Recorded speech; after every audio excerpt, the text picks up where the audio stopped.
یہ سب ہم لوگ جانتے ہیں کہ پی ٹی آئی کی کور کمیٹی کے پاس تمام اختیارات ہونے کے باوجود بھی جو حتمی فیصلے کا اختیار ہے وہ عمران خان صاحب کے پاس موجود ہے۔ تو جو میں یہ بات کرتی ہوں، بڑے بڑے لوگ آئے، یہ بات درست ہے، دنیا میں بڑے بڑے لوگ آئے، بڑے عظیم لوگ آئے، سسٹم چلتا رہا ہے، مگر جب ہم پاکستان کے سیاسی سسٹم کی بات کرتے ہیں تو ابھی تک میں تب اس چیز کو مانوں گی کہ عمران خان صاحب کے بغیر سسٹم رن ہو سکتا ہے، چل سکتا ہے، جب ان کا متبادل کوئی آئے گا۔ عمران خان صاحب کا پاکستان کی سیاست میں، اس کی سیاسی جماعتوں میں ابھی تک کوئی بھی متبادل نہیں ہے، اسی لیے میرا یہ ماننا ہے کہ ان کے بغیر سسٹم نہیں چل سکتا۔ اگر ان کے بغیر سسٹم چل سکتا ہوتا تو چیزیں آج اس نہج پر نہیں ہوتی، بہتری کی طرف ہوتی۔ تو اب دیکھنا یہ ہے کہ پی ٹی آئی، جو کچھ پی ٹی آئی کے لیے ہو رہا ہے یا جو دروازے کھولنے کی کوشش کی جا رہے ہیں، جو قبولیت کے راستے پیدا کیے جا رہے ہیں، کیا اس میں عمران خان صاحب شامل ہوں گے یا نہیں؟ کیونکہ درانی صاحب کی جو گفتگو ہے اس سے ایسا ایک تاثر مضبوط ہوتا ہے کہ شاید پی ٹی آئی کے لیے قبولیت ہو جائے، مگر عمران خان صاحب کے لیے شاید ممکن ہے کہ کوئی قبولیت کا راستہ نہ ہو۔ لیکن اگر خان قبولیت میں نہیں شامل تو پی ٹی آئی کا جو ووٹر ہے کیا وہ اسی طرح سے کھڑا رہے گا؟ یہ اپنی جگہ ہم نے دیکھنا ہوگا۔ دوسری بات یہ کہ اب کوحرام اس لیے مچا ہوا ہے کہ صدر نے تاریخ دے دی ہے۔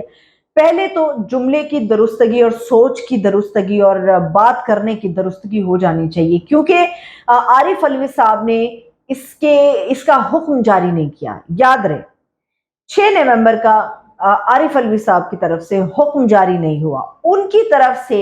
یہ تاریخ سجیسٹ کی گئی ہے، اس کی تجویز دی گئی ہے، اس پہ غور کرنے کی ضرورت ہے۔ عارف علوی صاحب نے 6 نومبر کی صرف ایک تجویز دی ہے کہ پاکستان کا جو جنرل الیکشن ہے وہ 6 نومبر کو ہونا چاہیے، کیونکہ جس تاریخ سے نیشنل اسمبلی ہماری تحلیل ہوئی، ختم ہوئی، اس نے اپنی مدت پوری کی، اس کے 90 روز کے اندر جو الیکشن ہونا چاہیے، اور 90 روز اس کے بنتے ہیں 6 نومبر کو جو پاکستان کے اندر الیکشن ہونا چاہیے۔ عارف علوی صاحب نے صرف ایک سجیشن دی ہے، ایک تجویز دی ہے جو کہ پریزیڈنٹ ہاؤس سے آئی ہے۔ چیف الیکشن کمشنر کا جو رویہ ہے وہ بڑا متسبانہ ہمیں نظر آتا ہے، وہ بڑا جانبدار نظر آتا ہے، اور اس کے اوپر پورا پاکستان چیخ رہا ہے، خواہ وہ پی ٹی آئی کا سپورٹر ہو، عمران خان کا سپورٹر ہو یا نہ ہو۔ اس کے اوپر ہمیں پاکستان پیپلز پارٹی بھی چیختی ہوئی نظر آتی ہے، کیونکہ بلاول بھٹو زرداری، ایک تو بڑے لوگوں نے اس چیز کو جو ہے وہ توڑ موڑ کے رکھ دیا کہ شاید بلاول نے جو یہ بات کی کہ ایک خاص جماعت کی طرف سے جو ہے وہ الیکشن کی تاریخ دی جا رہی ہے، بڑے لوگوں نے اس کو تحریک انصاف کے ساتھ جوڑ کے جو اس کے اوپر وہ انہوں نے لب کشائی کرنی تھی سو انہوں نے کر دی۔ بلاول بھٹو زرداری نے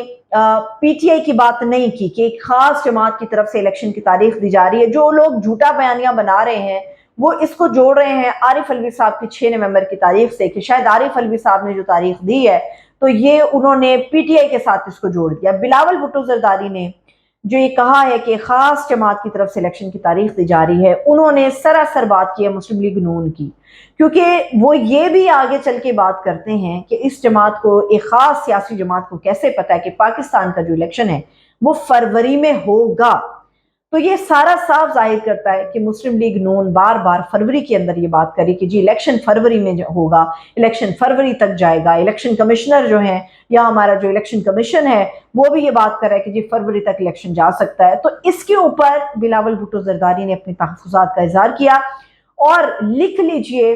آج نہیں کل نہیں پرسوں عام انتخاب کے اندر پاکستان پیپلز پارٹی اور پی ٹی آئی ہمیں اتحاد میں نہ صحیح مگر سیٹ ایڈجسٹمنٹ کی صورت میں ایک ساتھ کھڑی ہوتی ہوئی نظر آئے گی۔ اس کی وجہ یہ ہے کہ بار بار پیپلز پارٹی کی طرف سے یہ موقف اپنایا جاتا رہا کہ کسی سیاسی جماعت کے اوپر پابندی نہیں لگنی چاہیے، گو کہ ہم آئین کے محافظ ہیں، مگر بلاول نے جو باتیں کی ہیں، اور جس طرح انہوں نے کہا کہ 9 مئی کے اندر جو لوگ ملوث ہیں ان کے علاوہ جتنے بھی دیگر لوگ ہیں ان کو سیاست میں جگہ ملنی چاہیے، الیکشن میں ان کو اپنی حصہ داری ڈالنی چاہیے، جو یہ ظاہر کرتا ہے کہ ڈاؤٹس ابھی بھی ہیں کہ عمران خان 9 مئی کے اس پورے سانے کے اندر پکڑے گئے ہیں مگر تصدیق شدہ نہیں ہیں، انہیں ملوث قرار دیا جا رہا ہے مگر تصدیق شدہ نہیں ہیں، اور اگر عمران خان کے علاوہ دیگر لوگ بھی شامل ہوتے ہیں یا وہ آزاد ہیں اس وقت باہر، تو Bilawal Bhutto P T I کی نسبت کے ساتھ ان کے ساتھ کوئی سیٹ ایڈجسٹمنٹ کر سکتے ہیں، کیونکہ پنجاب کے اندر انہیں اپنی جگہ بنانی ہے، اور پنجاب میں پیپلز پارٹی کو جو جگہ دے سکتا ہے وہ پی ٹی آئی ہے۔ نون لیگ اس وقت ایک تھریٹ ہے، اور نون لیگ کے لیے پی ٹی آئی تھریٹ ہے۔ پی ٹی آئی کا ووٹ بینک پنجاب کے اندر بہت زیادہ تعداد میں ہے، اور پیپلز پارٹی پنجاب میں انٹر ہونا چاہتی ہے۔ یہی وہ بات ہے کہ نون لیگ کی جو ایک آپ کہہ سکتے ہیں کہ اس کی دشمنی میں پیپلز پارٹی اور پی ٹی آئی پنجاب کے اندر سیٹ ایڈجسٹمنٹ یا پھر الائنس کی صورت میں، الائنس شاید ہم مشکل کہہ دیں، سیٹ ایڈجسٹمنٹ کی صورت میں ہمیں آگے چلتی ہوئی نظر آتی ہے۔ دوسری اس کے علاوہ بلاول بھٹو زرداری پہ بہت ساری باتیں ہو سکتی ہیں، کیونکہ پارلیمنٹ کے فلور پہ ہمیں ایک ڈیفرنٹ بلاول نظر آتا ہے، اور سڑک پہ جلسہ کرتے ہوئے، ریلی سے خطاب کرتے ہوئے ایک ڈیفرنٹ بلاول ہمیں نظر آتا ہے۔ What ever, let's see Pakistan میں کیا ہوتا ہے، کیونکہ اس وقت جو صورتحال ہے لمحہ بلمحہ بدل رہی ہے، اور پیپلز پارٹی پی ٹی آئی کے لیے کچھ نرم گوشہ پیدا کر رہی ہے، نون لیگ کے لیے نرم گوشہ پیدا ہو چکا ہے، اور جو نواز شریف صاحب کے واپس آنے کے بارے میں باتیں ہو رہی ہیں، تو یہ فیصلہ بھی کیا گیا ہے کہ اب انہیں واپس آنا چاہیے۔ جہاں تک بات ہے ان کے مقدمات کی، ان کی جیل میں جانے کی، یہ سب لوگ جانتے ہیں میاں نواز شریف صاحب جو ہیں وہ جیل کی سختی برداشت نہیں کر سکتے، وہ خود بھی یہ کہتے ہیں وہ جیل کی سختی برداشت نہیں کر سکتے، تو ممکن ہے کہ انہیں آتے ہی اریسٹ کرنے کے بعد چند گھنٹوں میں عبوری ضمانت مل جائے۔ دیکھتے ہیں کیا ہوتا ہے۔ اجازت دیجیے، اپنا خیال رکھیے، خدا حافظ۔